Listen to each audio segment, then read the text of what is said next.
దావీదుని చిన్న వయసులోనే ఉన్నప్పుడే దావీదు మందలోకి శత్రువును పంపించి అలజడి చేయాలని చూశాడు సైతాన్ గాడు. దావీదు చిన్న మంద కాపరిగా ఉన్నప్పుడే లేపేయాలనుకున్నాడు దావీదుని. సింహం వెళ్తే చీల్చి పడేశాడు, అంతే. మేకపిల్లని చీల్చినట్టు చీల్చి పడేశాడు. ఎప్పుడు అంటే దావీదు మీద ఉన్న దేవుని ప్రణాళికని చిన్నప్పుడే చెదరగొట్టాలని చూసాడు. మళ్ళీ ఎలుగుబంటి వచ్చింది, చీల్చి పడేశాడు, అంతే. దావీదు మీద సాతానుగాడు యొక్క తంత్రాలు చిన్నప్పటి నుంచే వాడు బాణాలు వేస్తానే ఉన్నాడు. దావీదు వెళ్ళిన ప్రతి చోట దేవుడు కాపాడుకుంటూనే వస్తున్నాడు. హల్లెలూయా, హల్లెలూయా. మీరు యేసన్న గారి జీవిత చరిత్ర సీడీ ఉంది, దాంట్లో ఉంటుంది చూడు. సృష్టికర్త ప్రణాళిక ఇలా ఉండగా, అక్కడ యేసన్న గారు గుడారాల పండుగలు ప్రసంగించిన వీడియో క్లిప్ ఒకటి ఉంటుంది. ఇట్లా రోషంగా మాట్లాడుతుంటాడు. సృష్టికర్త ప్రణాళిక ఏమో ఇట్లా ఉంటే లక్షల మందిని ముందు నిలబడి సవాలు చేసే మాట్లాడే ఒక యాజకుడుగా ఉండాలని సృష్టికర్త ప్రణాళిక ఉంటే,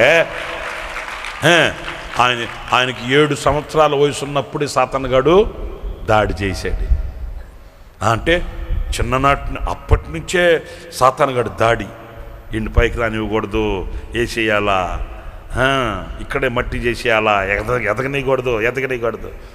దావీదు తక్కువైనాడా? దైవశక్తిని పొందుకున్నాడు. సింహాన్ని చీల్చాడు, ఎలుగుబంటిని చీల్చాడు. సౌలు రాజుతో అంటాడు, రాజా నన్ను పంపించు, సింహాన్ని చీల్చినట్టు ఎలుగుబంటిని చీల్చినట్టు వీడిని చీల్చేస్తా. రే చీల్చేదానికి ఏమో తాటేక చేప అనుకున్నావా, లేకపోతే ఏమరా అంటే తాటేక చేప కాదు, ఇంకో చేప కాదు, సున్నతి లేని ఫిలిస్తీయుడు వీడి, అంతటోడు వీడి. జీవము కలిగిన దేవుడిని తిరస్కరించుటకు వీడే పాటి వాడాయా, సున్నతి లేనాడు వీడు. నువ్వు బాలుడు కదా, చిన్నాడు కదా, నువ్వు యుద్ధాభ్యాసం లేనాడు. యుద్ధాభ్యాసం అవసరంలే, నా దేవుని శక్తి ఉంటే చాలు, నా దేవుని కృప ఉంటే చాలు. నేను నా దేవుని జీవము కలిగిన దేవుని పేరట వెళ్తున్నా. నాతో పోరాడే వాళ్ళతో ఆయన పోరాడుతాడు. హల్లెలూయా. జయమునిచ్చి రాజ్యాన్ని నెమ్మదిగా ఉంచుతాడు, జయమిస్తాడు. నిశ్చయముగా నా దేవుడు ఆ జయము మీ అందరికి అనుగ్రహించునుగాక. ఆ నెమ్మది నా దేవుడు మీరు అందరికి అనుగ్రహించుగాక. మీ శత్రువుల ఎదుట ఆయన మీకు భోజనము సిద్ధపరచునుగాక. నూనెతో మీ తల అంటబడునుగాక. మీ గిన్నె నిండి పొంగి పొర్లునుగాక.